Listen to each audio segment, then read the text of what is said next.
Ayan, cooking for lunch. Cauliflower. And, igisa ko lang siya sa bawang. Lagyan ko siya ng itlog.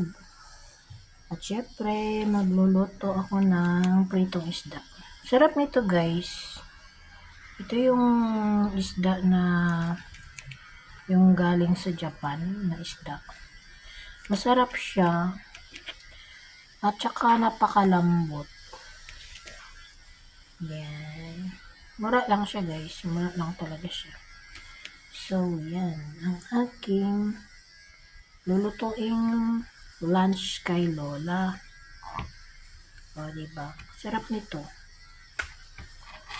So, yan. Ano lang ay konti lang ang lulutuin ko kasi parang hindi ako kakain. Parang busog na ako. Kumain kasi ako ng radish cake. So, ito na lang yung aking lulutuin sa kanya kasi aalis kami at pupunta kami ng hospital kasi i-check yung kanyang paa para kung ano, operahan ba yun? Operahan yata siya.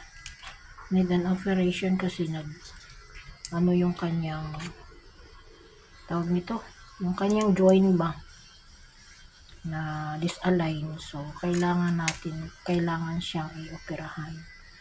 So, pupunta kami para kung anong sabi ng doktor na kailangan na talagang i-confine ngayon. So, uwi ako dito para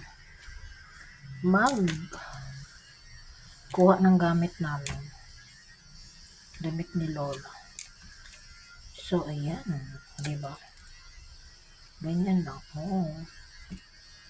Tapos, putulin dito.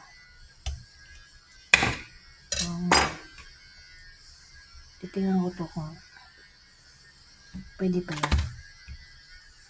So, ito, tatanggalin ko yung mga balat-balat na ito. Kasi, kasali yan. So, yan siya guys. Mag-prepare na ako. Babalatan ko muna. Ito. Pakuluan ko siya. Pakuluan ko to para maglambot. Tapos, bago ko gisa dito sa butter, tsaka lagay yung itlog.